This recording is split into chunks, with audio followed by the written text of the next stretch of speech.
Okay, so first place to start would be a bit of background on your career to date, if you can let us know, where it all started. Up to Okay. Engineer by trade. I entered the UPS industry in 1988. In 1995, I was the co-founder of a company called Uninterruptible Power Supplies Limited. I led a management buyout of that in 2005, and then sold that to Kohler in 2008. That's Kohler with a K, not Coca. I then left Kohler in 2010, moved to Switzerland to become the chief executive of New Wave.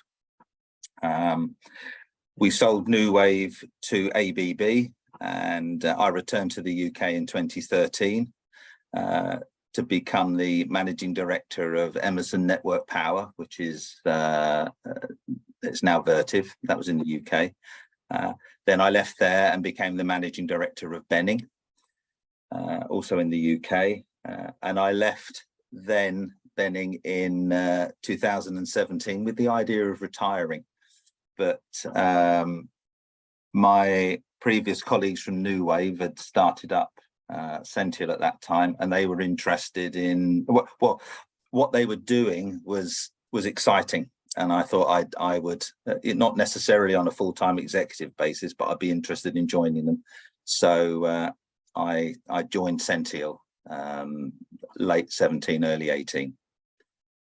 Okay, and so in terms of your current role, and maybe, I mean, the other thing I was going to ask about a typical, if there is such a thing, a day in the life of at work. So if you can explain your current role, and if you want to talk us through a typical day as helping. Yeah, sure. I'm the chairman of Centiel UK, and I'm on the board of the parent company, Centiel SA, and I'm also on the board of Centiel Asia Pacific, as we're developing that market over there. I'm also the co-author of the UPS handbook. That was I first wrote that in 2000 when the first edition came out. That's now in its 5th edition. So bizarrely, just because I wrote a book about it, I'm considered to be a bit of a guru, which couldn't be further from the truth. The real gurus are in the R&D department. But I do receive questions about that, and I can be quite active on LinkedIn. A typical day, there isn't one. I'm a big fan of Teams and Zoom and things like this. This saves me a lot of time. Don't have to travel to meetings anymore. We're just starting 2024 business planning, so there's quite a bit of thought and discussion going on about that. And Centiel's just received a Frost & Sullivan Award for technology, innovation and leadership in the global UPS industry. And it's trying to figure out how some sort of strategy about how we can let the world and the industry know just what Centiel is up to and just how innovative it is. So that's taking up a little bit of mental energy at the moment. But there is no such thing as a typical day for me, I'm afraid. No, fair enough. And in terms of just sort of widening out to look at some of the industry issues, there are a number of, whether they're pain points, challenges, however you want to describe them. So it'd be good to have your thoughts on some of those. And I suppose front and center, not just the industry, but the whole world is obviously exercised with this, is climate change, sustainability. So I guess any thoughts you have maybe as to where the industry is now and what progress it's made, good or bad, and where it perhaps needs to be. Just thoughts as to the industry performance.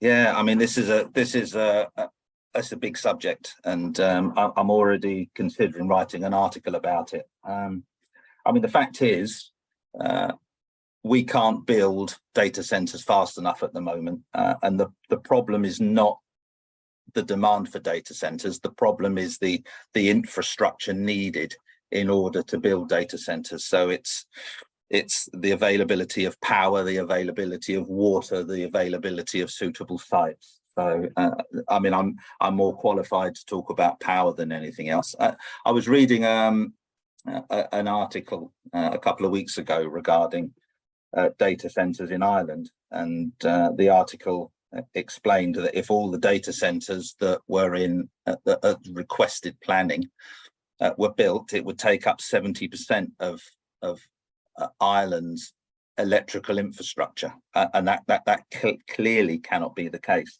The other problem that we have with regards to power is the sources of energy. The world has got plenty of sources of energy. We've got solar, we've got wind, we've got wave. We've got plenty of waves around us. We're in an island. There's the opportunity for nuclear as well.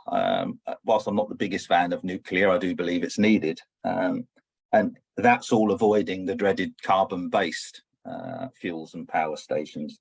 But the infrastructure isn't there yet to give us all of the renewable energy, and because of the nature of the renewable energy, it's not necessarily there when you need it. So we don't have the capability for energy storage now. We can't have millions of tons of batteries dotted everywhere because the world can't produce enough batteries. So we need to figure out how we're going to store this energy as well.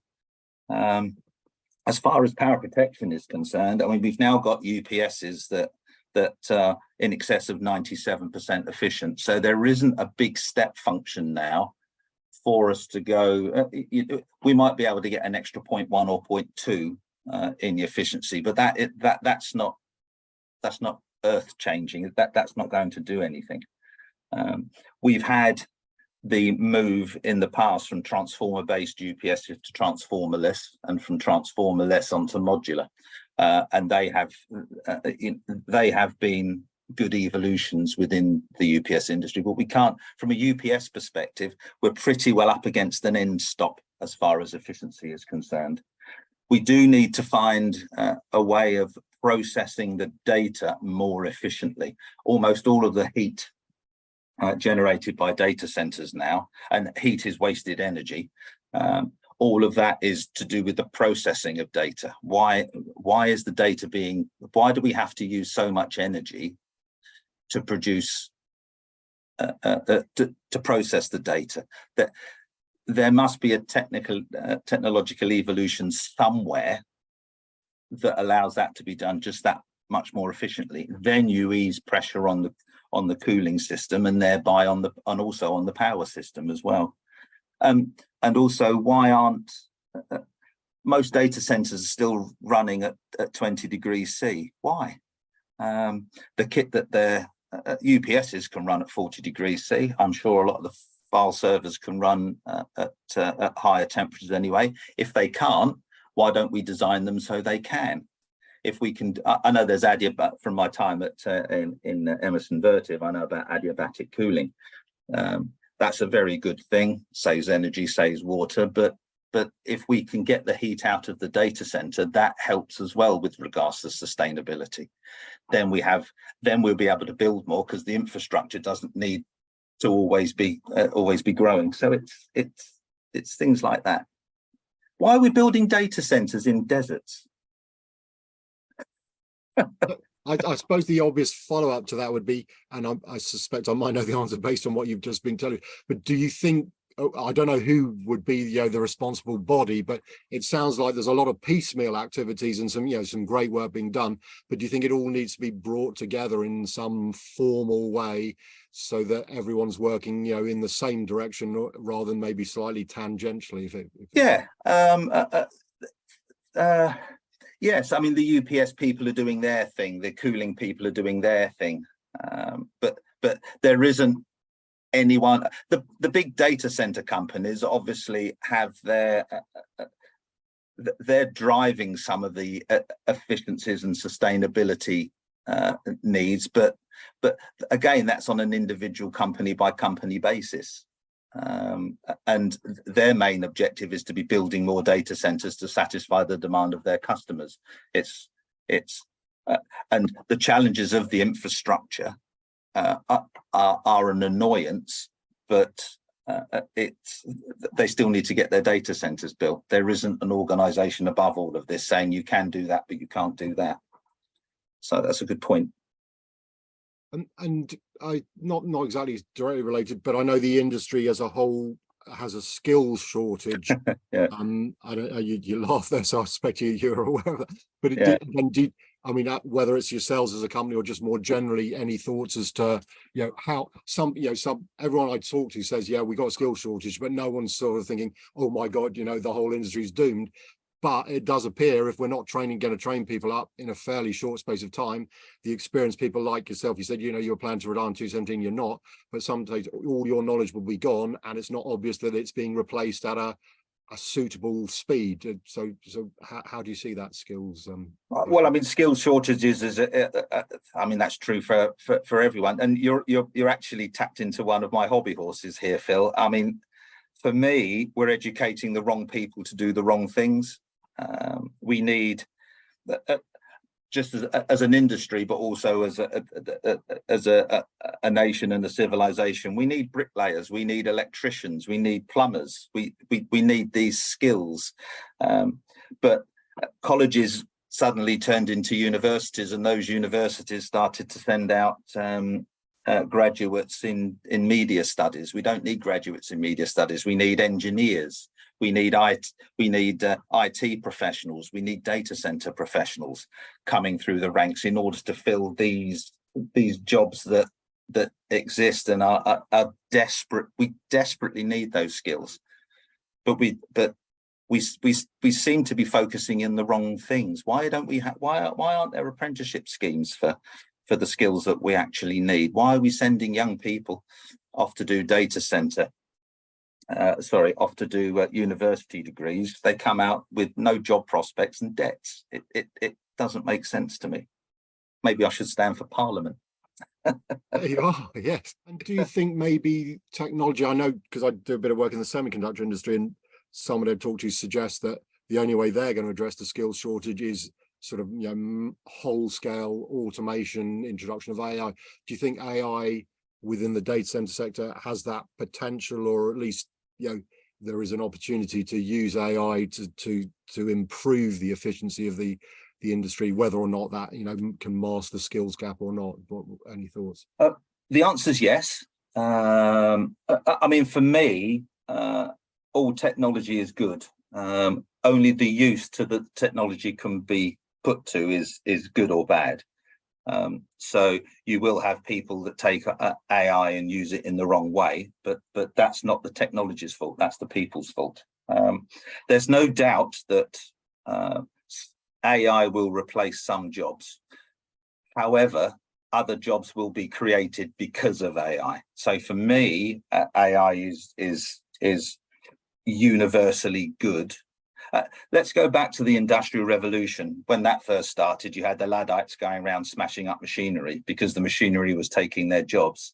They didn't realize that actually it was creating better jobs for them. And I think AI will, in my personal opinion, AI will do the same. It's a good thing. And in terms of the way the data center industry moves, it's, I suppose, up until this point, at least, it's seems to me to have been fairly evolutionary, in that it sort of tweaks something, does something slightly different, but it's whereas potentially revolutionary, throwing out the rule book, starting again, if we're going to meet or address some of the topics we've discussed. Would you agree with that, or do you think it can continue to sort of tinker and gradually make steps, or do you think at some stage someone has to, like building data, the way data centers are constructed, for example, is a fairly standard way, everyone agrees, but there are clearly more environmentally friendly ways, shall we say, of construction, which perhaps the data center industry hasn't yet addressed. Just thoughts as to, is it still slightly too traditional and it needs to question its long held beliefs, or what? Well, we're starting to see modular data centers being built, which makes a lot of sense. I personally, the problem with revolution is it's disruptive and it can be unpredictable. And the last thing you really need with a data center is disruption and unpredictability. So for me, there always needs to be that evolution, but that doesn't mean but that doesn't mean that the evolution can be slow and not have big step gains. For example, when in the UPS industry, which I can relate to, originally all UPSs were transformer based. Transformers had nothing to do with galvanic isolation and had everything to do with needing to step up the output voltage from an inverter. Those transformers created a 5% energy loss within the UPS. As soon as transformerless UPS systems came along, there was immediate 5% efficiency gain. That wasn't a revolution, it was a natural evolution of it, because the power switching components then allowed the creation of transformerless UPS. It was the creation of transformerless UPS that allowed the subsequent development of modular UPS. Back in the day when I started, a 60 kilowatt UPS weighed about 800 kilos. Now, a 60 kilowatt UPS weighs less than 40 kilos. You can pick it up. And that's not a revolution. It was a natural evolution because other things were happening at the same time, and it became the obvious thing to do. As I said, I can't see, from an operating efficiency point of view, I can't see much of an improvement in UPSs. We might get the 0.1, 0.2, 0.3% efficiency gain as it gets as time moves on, but other technologies associated with the data center can start to move towards that much more efficient way of operating. Processing the data more efficiently, cooling the air more efficiently, that kind of thing. Yeah, and I mean, from your knowledge of the industry, do you think it's moving fast enough? And I suppose I get your point about evolution and revolution. I know everyone is nervous that, if you do something too radical in a data center and then there's some downtime, then, somebody's going to get fired. So I get that. But in terms of the rate of progress, bearing in mind the various targets that are, out there, do you think the industry is sufficiently urgent in its attempts to innovate and move forwards, or do you think there could be a slight sort of nudge to help it? Is it moving fast enough? No. Is it moving as fast as it can? Yes. There are technologies that impinge upon data centers, and also data centers don't exist in a vacuum. They exist in an ecosystem that has, it needs the national grid, it needs energy generating, it needs water for cooling, it needs something that I don't understand. We're not generating and storing enough renewable energy at the moment. We are moving in the right direction. That will eventually happen. But take water storage, and we're talking specifically about the UK now. And we certainly don't have this at the moment with the amount of rain we're getting, but in the past, it doesn't rain for 3 or 4 weeks in the summer. We have a hosepipe ban. Why?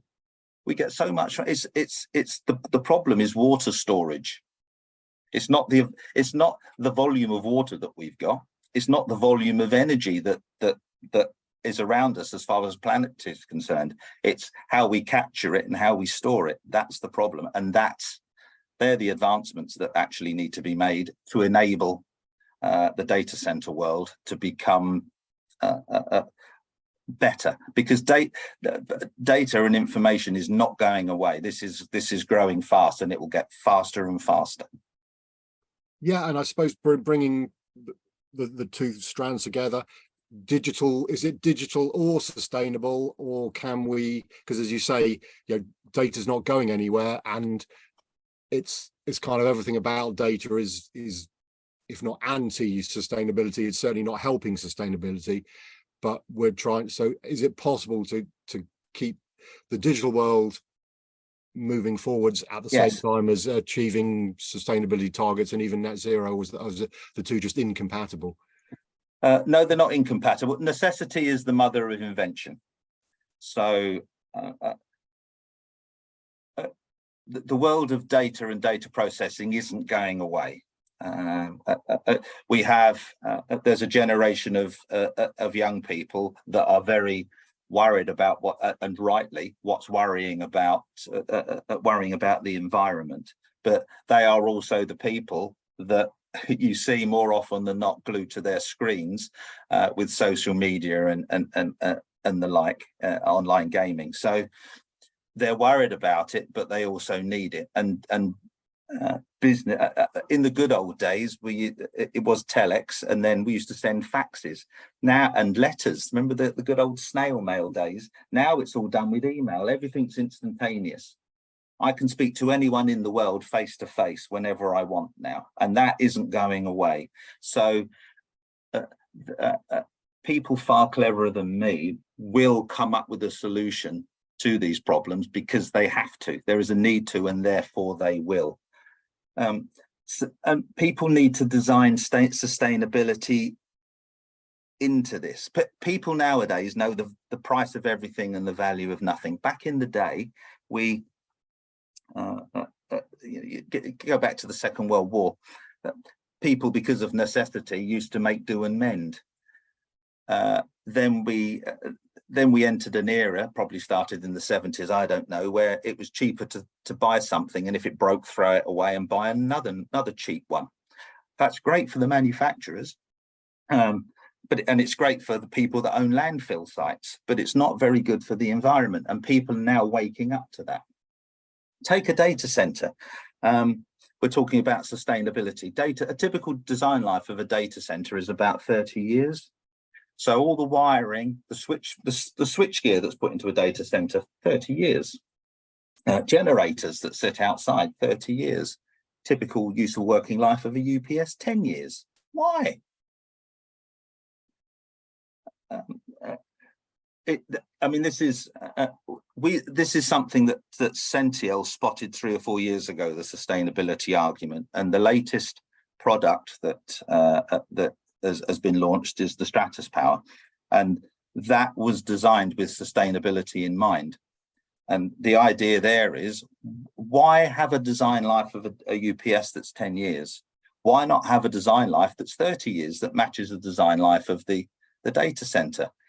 There are components within UPS, like capacitors and fans, that have a finite useful working life. Don't put the cheapest ones in there that last 2 or 3 years and are going to need to be replaced. Put very high quality ones in there that last 15 years. So this comes back to the point of the price of everything and the value of nothing.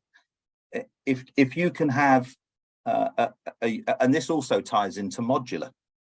If you can put a UPS frame in a data center that you're never going to outgrow, that will always be right sized, because you can always add or remove modules, and that is going to last as long as the data center will last. Why wouldn't you install it? And now we're starting to talk about sustainability in the power protection system, because it's always going to be the right size and will last as long as your data center. As you say, that requires a sort of a mindset change, which is, I guess, folks like yourself need to educate people. As you say, I always think, the example you gave, but my parents used to get their 3-piece suite reupholstered every 10 years, and they had it for 50 years. And now you just go to a certain store that everyone probably knows about, and when you're fed up with your old one, and buy a new one. Buy a new one. But that kind of does require a possible re-engineering of the whole market, if you like, which, I mean, we've all been encouraged to consume. So you're suggesting maybe that we have to slightly dampen down that consumerist approach and go back to less but more quality, perhaps. Yes, the price of everything and the value of nothing. I think this mindset, we're starting to see this mindset changing as well within the young. I mean, I've got my children are relatively young compared to me, relatively young, and them and their friends, they're quite happy to go into the to the boutiques that do secondhand clothes, previously loved. Clothes, and they're quite happy to do that, rather than go and buy something new, wear it half a dozen times and throw it away. They're continuously recycling these things. Now that's a very, very good thing. When I was growing up, we never recycled it. Everything just got thrown in the bin and thrown away. Now, I mean, my wife is obsessed with recycling. So I've got to wash up my baked bean tins now before I put them in the recycling. That's a societal step change in things, and I believe that will come with regards to sustainability. What Centiel has done, as far as power protection is concerned, has been the first one to have done it. I honestly believe others will now follow, because it just makes sense. The people in the design engineers of Centiel were the design engineers that developed the first three-phase transformerless UPS. They were the design engineers that developed the first three-phase modular UPS. So these are guys that have always been looking ahead, and this is why Centiel won the Frost and Sullivan Award. They've always been looking ahead, looking for, you know, the future's problems and trying to solve them today. And they've always been followed. Now, when transformerless UPS first came out, everyone was saying, people who didn't understand it were saying, "Ah, but you don't have galvanic isolation." Well, you never did anyway. And you don't want that. You should have a transformer one, because it's good technology. Now everyone's got transformerless. When modular came out, people were saying, "Oh, that's not reliable." And they forgot the availability argument. They were talking about reliability. Now everyone's got modular UPS systems in their portfolio. Not necessarily true modular, but they've got modular as a concept in their product portfolio. And before long, all the manufacturers will be considering sustainability of their product, making them easier to repair and making sure that they last. And they will be demanded by data center people, because it doesn't make sense to have a critical piece of equipment like an uninterruptible power supply and have the disruption and risk of ripping it out and putting a new one in. You're at risk every time you do that. So why bother? Just put one in that will last. And in terms of what we've discussed, or it might be something different, it'd be good to know, and there may not be anything, but in terms of what either keeps you awake at night, you know, work-wise or challenge-wise, and maybe on the flip side, what carry on with the analogy, what would get you out of bed early in the morning, the opportunity. So yeah, what do you see as what keeps you awake at night, if you like, or a challenge the industry's got? And on the flip side, what do you think is really exciting as an opportunity, whether it's, you know, for yourself or the industry, your company, etc.? I suppose we kind of just covered that. I mean, you can probably pick up from this that I'm quite enthusiastic and quite passionate about this particular subject. So what's exciting at the moment is putting out this kind of product that from a company point of view, people will look back on and say, they were the guys that did this, being involved in that. These are the so that's exciting. That's what's getting me out of bed in the morning at the moment, and trying to encourage the mind shift from the manufacturers. If you're a manufacturer, you just want to make more and more and more, instead of making better and better and better. Factories want to. Factories at the moment make money when they're selling these products. Why aren't they putting the products in the field and then making the money by looking after those products and making sure those products last a long time with service excellence, rather than, oh, it's cheaper just to throw that one away? Why not put service excellence in there and just make it work? So it's that kind of thing that excites me, being the first. And in terms of when you're not, it sounds to me, I suspect you're like me in that even when you're not at work, you're thinking a bit about work and ideas. But when you do have downtime, what do you get up to, if you share? I suppose it's the 3 Gs. Golf. I love playing golf. I love pottering in my garden. I find that very relaxing. I can spend all day walking backwards and forwards in the garden and do nothing, and feel very good afterwards. And I've got 5 grandchildren, so the grandchildren, 5 little ankle biters, and they give great pleasure nearly all of the time. So yeah, the 3 Gs: golf, garden and grandchildren. And you can hand the grandchildren back as well, can't you? Which is that's I now realise why it's the young that have children. Yeah. and another sort of slightly away from where I think if you hadn't had a career in the data center industry, is there something you thought, oh, I'd love to have done that instead, or are you pretty much happy that the data center industry has been your career? The power protection and by extension the data center industry has been great fun, and I've enjoyed it. I think as a young man I would love to have been a ski instructor, and I would like to have done that until my knees packed up or my liver failed. I think as where I am now, if I wasn't doing this, I'd love to be a garden designer. I'd love to be creating something that was beautiful and natural, and so it's probably that ski instructor until I couldn't, and or a rugby player, professional rugby player, that would have been good, but now a garden designer, just to be able to pot around a bit like Alan Titchmarsh, that would have been good.